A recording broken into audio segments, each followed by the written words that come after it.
नमस्कार, मैं हूं वैशाली। आप देख रहे हैं the Bharat times news channel. आइए रुक करते हैं आज की बड़ी खबर पर। हरियाणा में कांग्रेस पर जमकर बरसे पीएम मोदी। बोले 2014 से पहले देश में होता था ब्लैकआउट, अब तेलंगाना में जंगलों पर चला रही बुलडोजर। प्रधानमंत्री नरेंद्र मोदी ने हरियाणा में 800 मेगावाट के थर्मल पावर प्लांट और रेवाड़ी बाईपास का उद्घाटन किया। उन्होंने कांग्रेस पर बिजली संकट के लिए निशाना साधा और अपनी सरकार की विकास योजनाओं का जिक्र किया।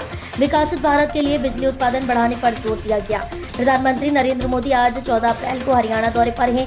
यहाँ उन्होंने कई परियोजनाओं की शुरुआत की, साथ ही जनसभा को संबोधित किया। पीएम मोदी ने यमुनानगर में मंच से बटन दबाकर 800 मेगावाट के थर्मल पावर प्लांट की यूनिट और कंप्रेस्ड बायोगैस प्लांट का शिलान्यास किया। इसके साथ ही 1070 करोड़ से बने रेवाड़ी बाईपास का उद्घाटन भी किया। यमुनानगर में प्रधानमंत्री नरेंद्र मोदी ने कांग्रेस पर जमकर हमला बोला है। उन्होंने जनसभा को संबोधित करते हुए कहा कि हमें कांग्रेस के शासन के दिनों को नहीं भूलना चाहिए। 2014 से पहले जब कांग्रेस की सरकार थी, हमने वो दिन देखे हैं जब पूरा देश ब्लैकआउट का सामना करता था।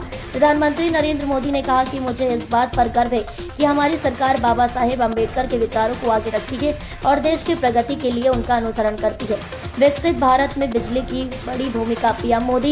पीएम मोदी ने जनसभा को संबोधित करते हुए कहा कि विकसित भारत के निर्माण में बिजली की बहुत बड़ी भूमिका रहने वाली है, इसलिए हमारी सरकार बिजली की उपलब्धता बढ़ाने के लिए चौतरफा काम कर रही है। चाहे वन नेशन वन ग्रिड हो, नए कोल पावर प्लांट हो, सोलर एनर्जी हो, न्यूक्लियर सेक्टर का विस्तार हो, हमारा प्रयास है कि देश में बिजली का उत्पादन बढ़े, राष्ट्र निर्माण में बिजली की कमी बाधा न बने।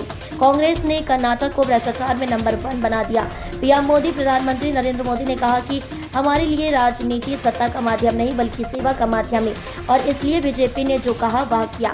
कांग्रेस शासित राज्य में क्या हो रहा है, वे लोगों को धोखा दे रहे हैं। कर्नाटक में हर चीज महंगी हो रही है। यहाँ तक कि सीएम के करीबी लोग भी कहते हैं कि कांग्रेस ने कर्नाटक को भ्रष्टाचार में नंबर 1 बना दिया है। तेलंगाना में कांग्रेस जंगलों पर बुलडोजर चला रही है। यमुनानगर में अब 800 मेगावाट की नई इकाई लगने के बाद उत्पादन 1400 मेगावाट हो जाएगा, क्योंकि 300 मेगावाट की 2 इकाइयों से बिजली उत्पादन हो रहा है। इसके अलावा जिले में करीब 40 मेगावाट बिजली इकाइयों से उत्पादन हो रहा है।